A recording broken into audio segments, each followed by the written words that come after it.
Okay, welcome back to another episode of Genshin Impact, yeah, guys. So yeah, here to continue on with Chapter 4, Act 6. So yeah, that's serious, bro. So yeah. We made it to the Mara village! Why don't we talk to some of the villagers to learn a little bit more about the missing guy? If this commission is really as challenging as Catherine made it out to be, we're gonna need to carry out a very detailed investigation. Alright, let's go.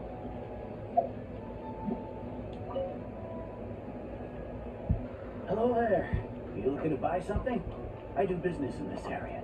Oh, no, we're adventurers. Catherine sent us to look into a commission here in Bramara village. Ah, so you hear about that then? You're not the first, that's for sure. We've certainly made a lot of trouble for you all. To be honest, we aren't holding out much hope. Many adventurers have made their way out here, confident they'd be able to help us, only to leave soon after with nothing to show for their efforts. Wow. We've pretty much had it up to here in questions, and the area around the village has practically been overturned in search of clues. But no one has been able to make any headway. So, this person we're looking for, what's his name? Where did he live? Does he have any relatives? We don't know. I don't know. I really have no clue. I couldn't tell you. No one does. Huh? Okay, guess you're really sick of answering questions.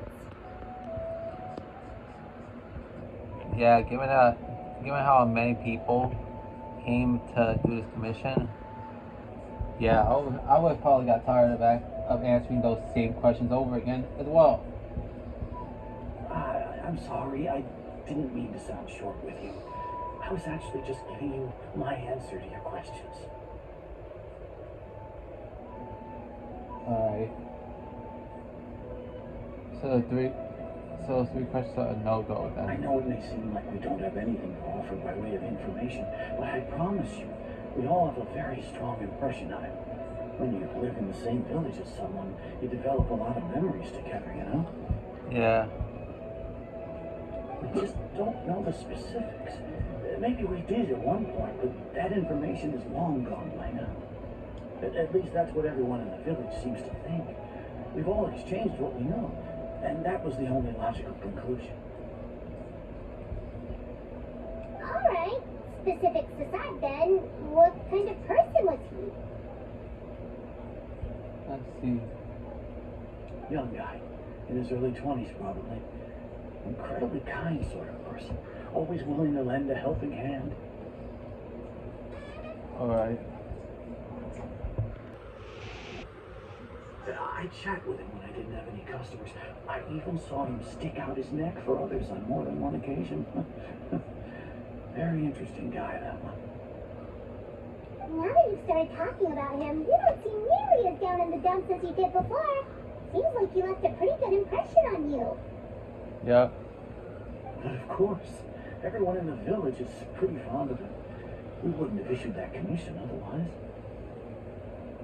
There aren't many young people like him nowadays, so genuine and pure.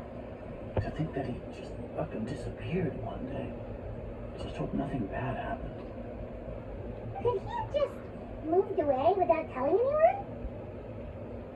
No, he's not the type to leave without saying goodbye.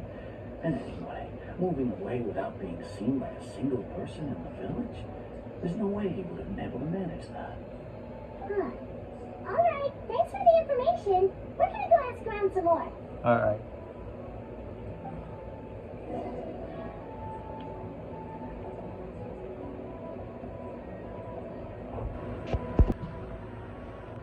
Alright.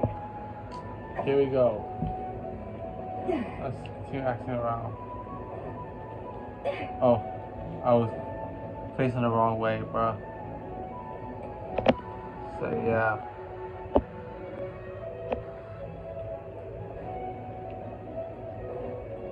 So we're back here in this bitch.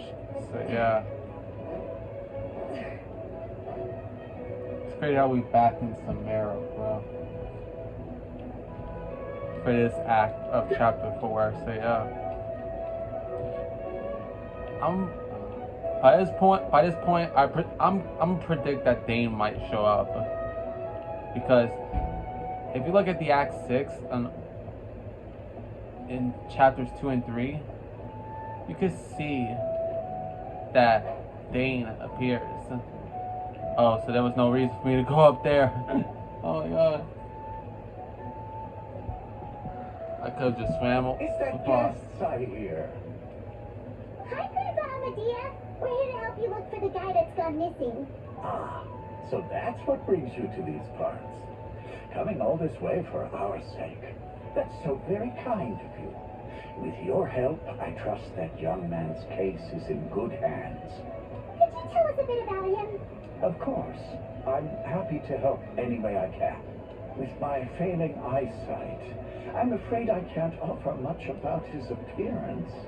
But I do remember hearing the sound of his voice. Not recently, of course. That loss has left me feeling quite empty. Hi. I don't think his parents are still living in the village. But somehow he never seemed lonely. In fact, he was usually the one offering companionship to others. Right. He would often take time to visit the elderly or play with the orphans in the village.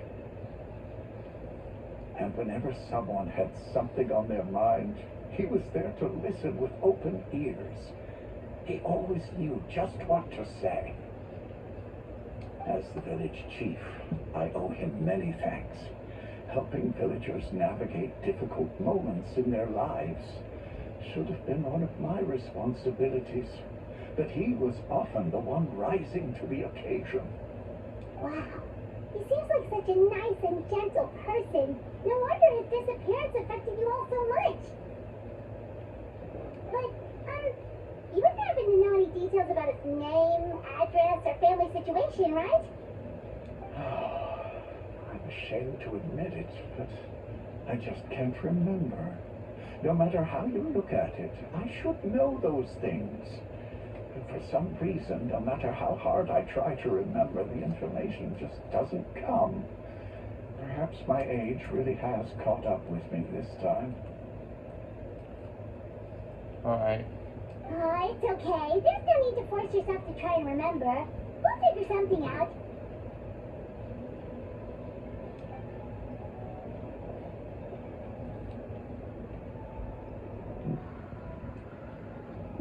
Well, Traveler, what do you think?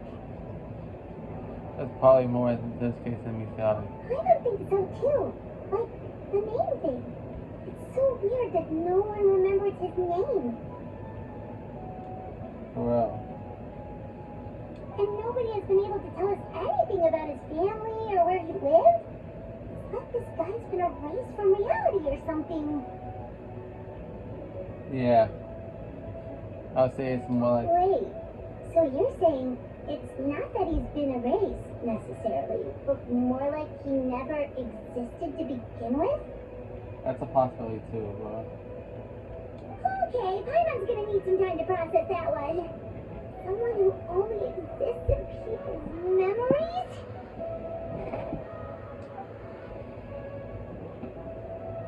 Could it be like what happened with Great Lord Rugadavaka? Like some sort of mass alteration of people's memories? Yeah. Because at one point, in order to save Samaro, the memories of Great Lord Rugadavaka would have to be erased. So yeah. You two are the adventurers who just arrived, right? You're here for the Vamara Village Commission? Yep, sure are. We were just looking into the case. Yeah. I'm so glad to hear that. Thank goodness you haven't given up. I've been so worried the Adventurers Guild might cancel our commission. My name is Atosa, by the way. I grew up here in Vamara Village. Anyway, I just wanted to say, please keep searching for a missing villager. I'm begging you. You have to find him. Alright, we'll track him down. Yeah, no need to worry. We'll give it our best shot. So, were you close to the missing villager?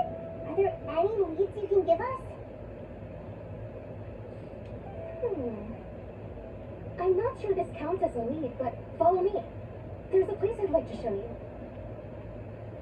Alright.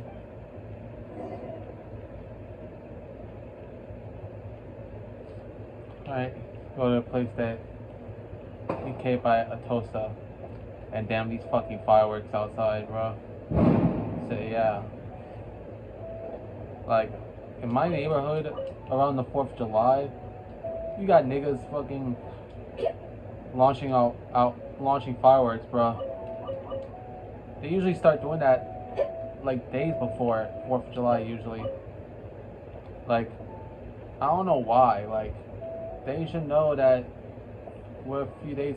They should know that at the time of me filming this, it's July 3rd at night, and it'll get released on July 4th. So yeah, on which is Independence Day, which is supposed to mark, what the fuck? It's supposed to mark 249 years since the U.S. gained independence from Great Britain. So yeah.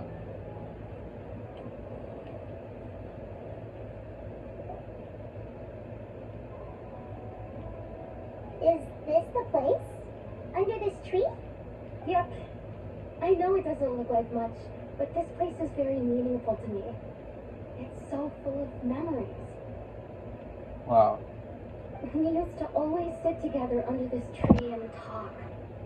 Sometimes we would look up at the clouds in the sky or stop to feel the wind against our skin. We could sit there for hours at a time, never realizing how long it had been. I was actually adopted by the people of the Mar village. The forest rangers found me in the woods as a child. Alright. I was surrounded by such good people, and growing up in the village was so lively. Still, there were times when I couldn't help but feel incredibly alone. Alone? Wow. How should I put it? When something's bothering you, or when you have good news to share, you always want to talk about it with somebody. But for the longest time, I didn't know who I could talk to, or if I should say anything at all. Everyone has their own problems to deal with. Even if I might want to confide in others, I don't want to become a burden. I think I get what you mean. Really? You know exactly how I feel? I used to have someone like that, a family member who I could talk to no matter what. Aww. Wow, that sounds really nice. You're quite lucky. When it comes to our missing villager, well, I guess you could say that to me. He felt like both a family member I could rely on and a friend who could really understand me. Alright. No matter what came my way, I knew I could always talk to him. He was so thoughtful and pure, and patient too. Whenever I talked to him, he would always seem so interested, as if the things I was describing were just as important to him as they were to me. Ever since he disappeared, there's been so much I wanted to tell him. No, none of those things matters now. I just really want to see him again. Oh, wow. Wow. You two must have been really close. Did he ever tell you anything about himself? He mostly just talked about interesting things he saw around the village. He'd share a lot of his own wild ideas as well. Oh, right. I did ask him about his parents once. But all he said was, they're not here anymore. Yeah. I didn't know whether that meant they had left the village or passed away, and I didn't want to pry. Still not much to go off of.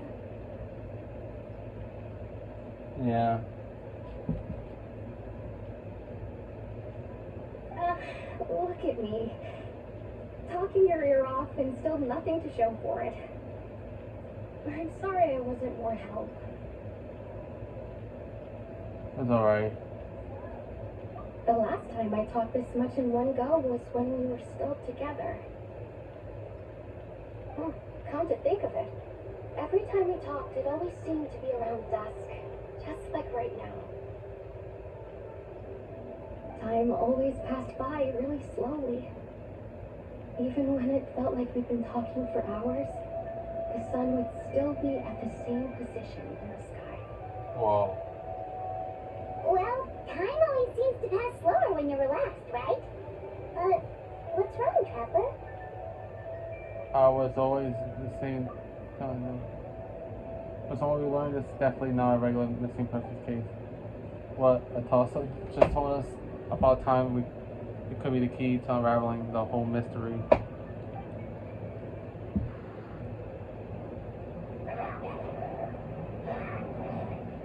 Hey, look at those hood trails over there.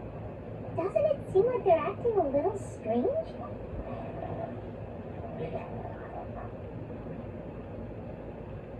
The Abyss Order. Could they be the ones behind all this?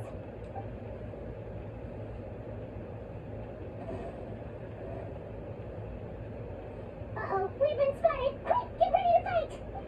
Let's go.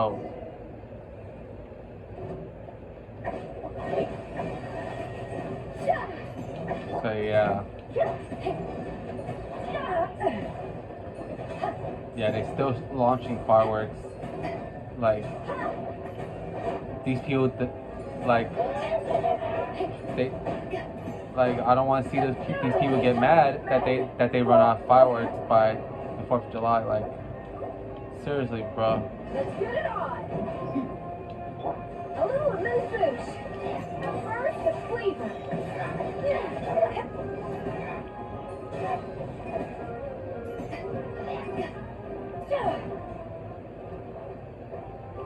Oh my god.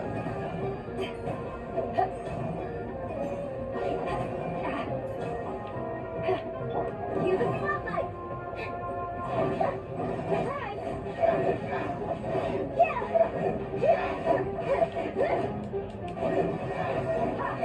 Come on, out to the freezer.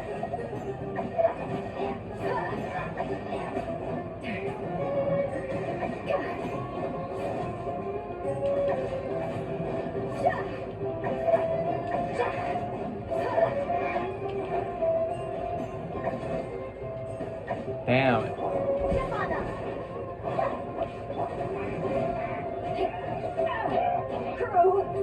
Fuck.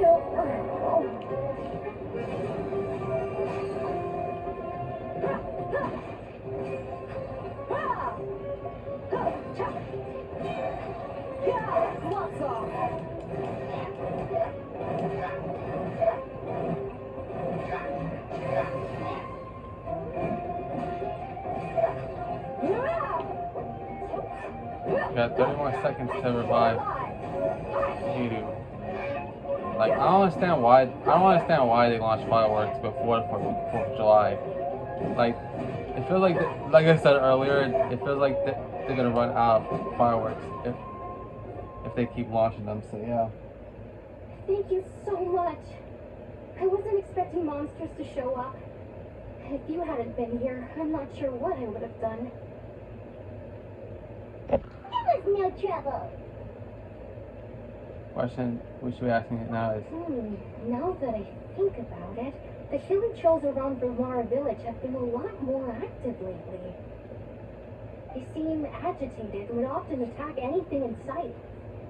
Chief Amadea doesn't allow the children to play in the area around the village anymore. Maybe the Abyss Order really is involved. Well, we should head back and check out the situation in Vilmara village just in case. If the Abyss Order is plotting something that could spell trouble for the villagers.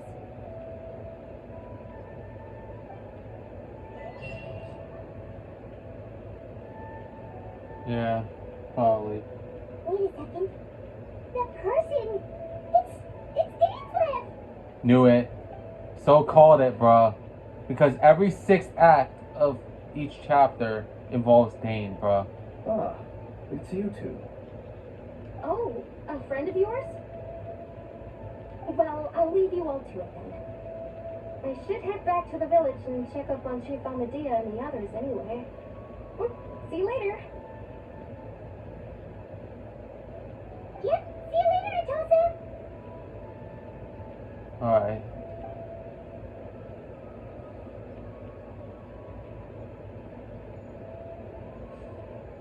Why do you always have to pop up out of nowhere like that? Is it your life's mission to jump scare us or something?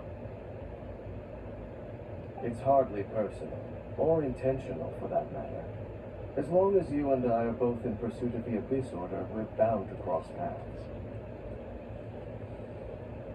Yeah, because this is this dude's third appearance in So you're here to story. investigate the Abyss Order then. That would explain the monsters you were fighting just now. Naturally. Hold on. Are you not here for the same purpose?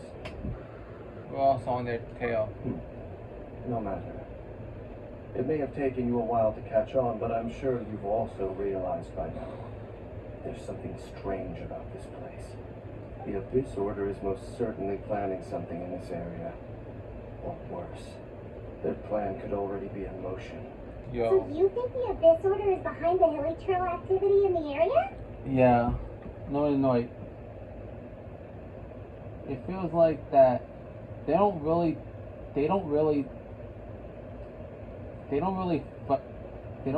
focus on the traveler finding their sibling all that much, if I'm being honest. The only time they really give it a focus is during the sixth act of each chapter, bro. So yeah, during the sixth act of each chapter, that's where they focus on the traveler find their sibling. So yeah. Other than that, it's just basically going from one nation to another, solving their problems and the Archon's problems. So yeah. As things stand, I highly doubt that is their primary motive. I would imagine the increased hilichurl activity is merely a byproduct of whatever it is they're really trying to accomplish. At least when we go to each place in the game, at least we get to have awesome character interactions. And got to meet a good amount of characters throughout.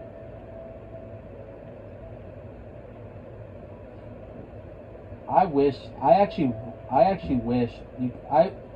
could go back and play some of the events of the limited time events, because for some characters their character development is exclusive to the fucking limited time shits, bro.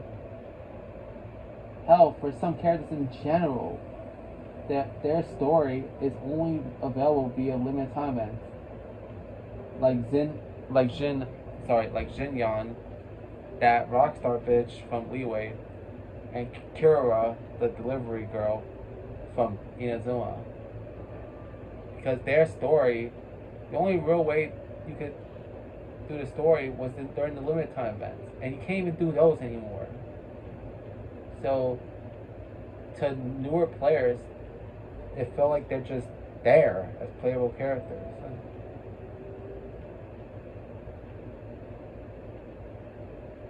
So yeah.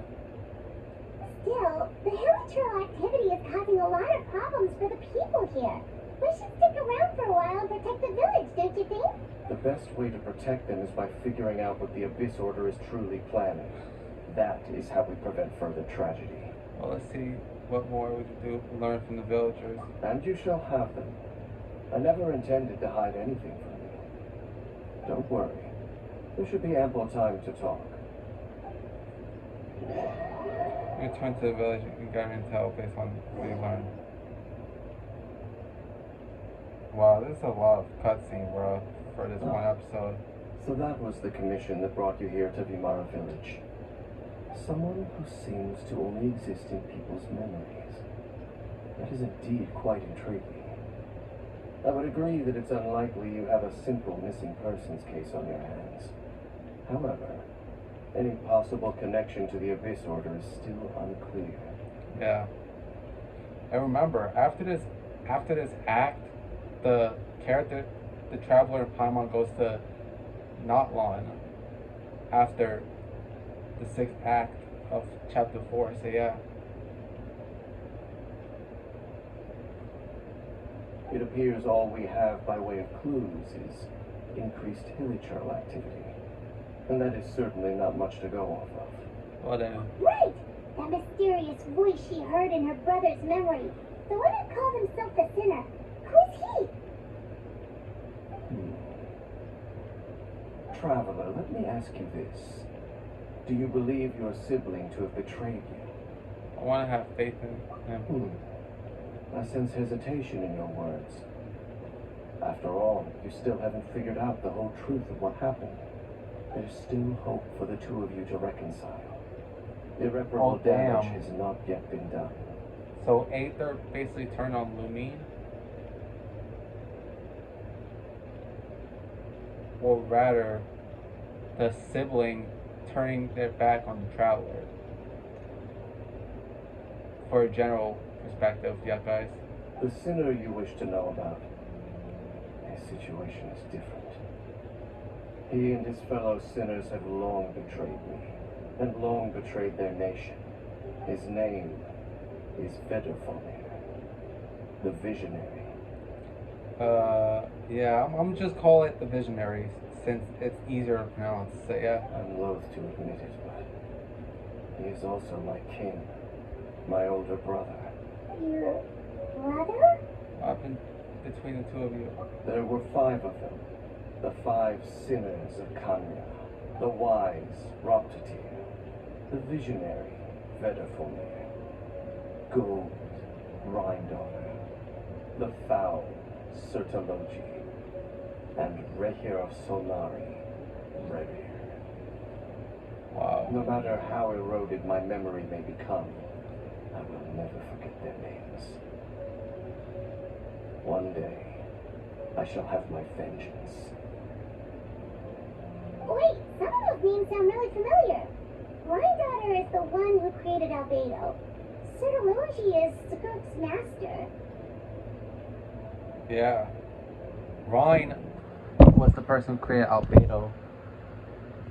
And before you ask, no, not the version from Overlord, the version from Genshin, so yeah.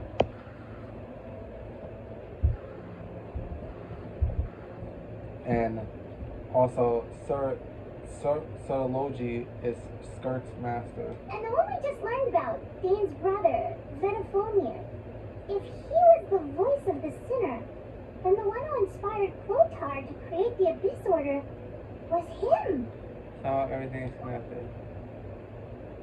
If that's true, then the stone slates we found in that ruin in Fontaine, the ones that outlined Fontaine's prophecy, it was likely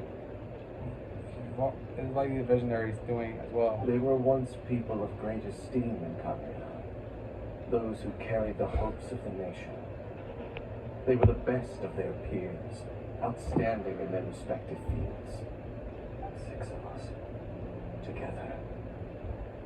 We should have been the ones to prevent the disaster.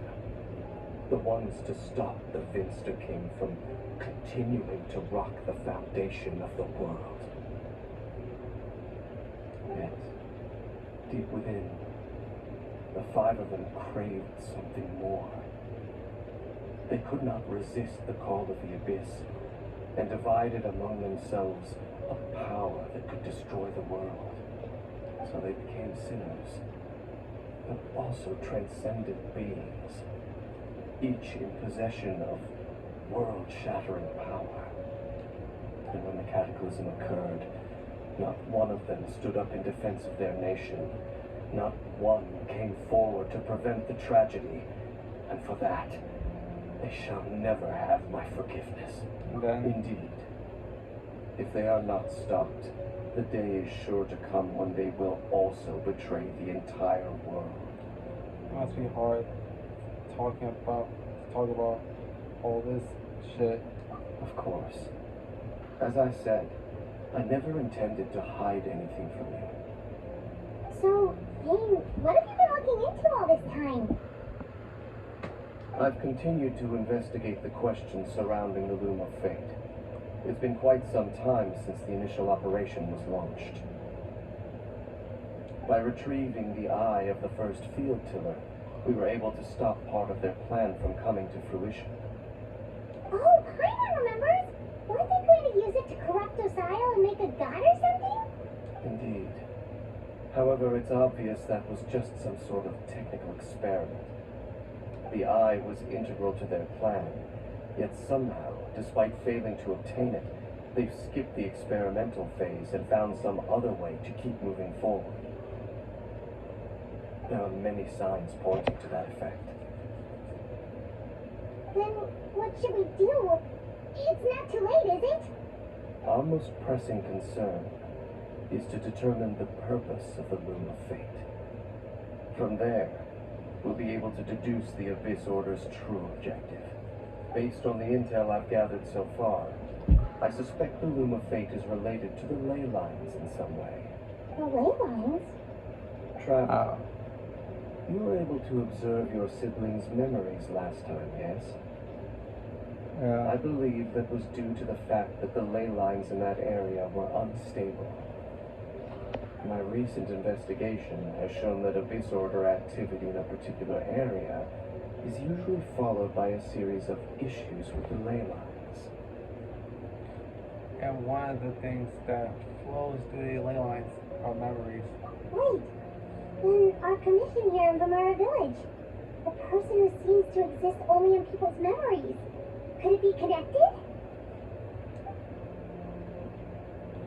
Alright, ley lines, Loom of Fate. This person that doesn't seem to exist. It actually reminds me of a real world case. I think it reminds me of I think her name was Joanne Lopez.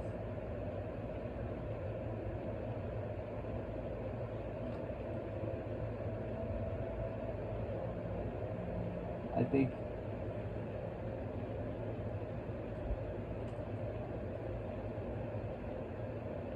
yeah, Joanna Lopez, yeah, guys, say yeah. It's about a supposed missing person, bro. So yeah. During the late 1980s, so yeah.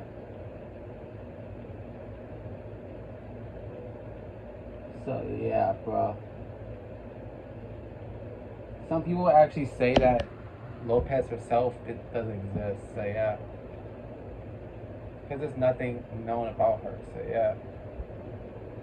After the commercials were aired, so yeah, was aired on Chicago, so yeah. What's the connection between all this? It's certainly possible. I'll join your investigation tomorrow. This missing persons case could very well turn out to be the key to unraveling these mysteries. Well, if we're teaming up with Dane again, we're gonna need all the energy we can get. Let's try investigating somewhere a little further away tomorrow. Alright.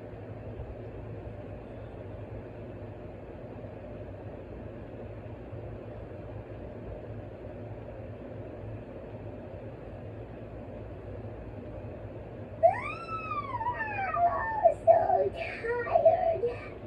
I used way too much word juice yesterday. It's all Dane's fault saying all that complicated stuff.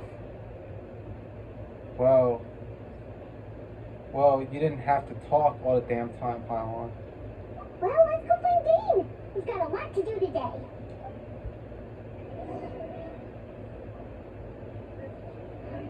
Yeah, I know, but the thing is that we're not gonna do it right now.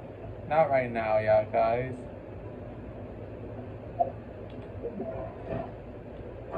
We're gonna wait to do that shit, bro.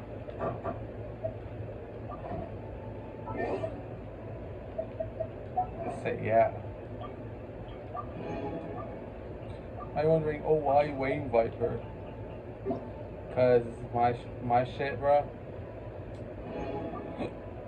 All about the raise or what? Whatever, bro.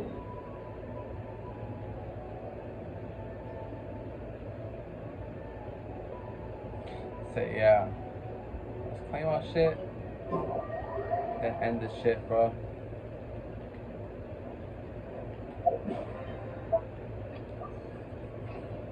So yeah. Ad Astra Abyss. Thank you for completing today's commissions. Here is your reward. So yeah, baby. Also, that's it for this episode, yeah, guys. What's the next thing you might ask? Well, we're back to skirts. Shit in the next episode, yeah, guys. So yeah. Oh wow, I got exactly 160 shits. Oh, those primo gems? Oh, 7. You need to hurry up. Hurry the fuck up. Only got a couple, 4 days left to get Skirk. So yeah.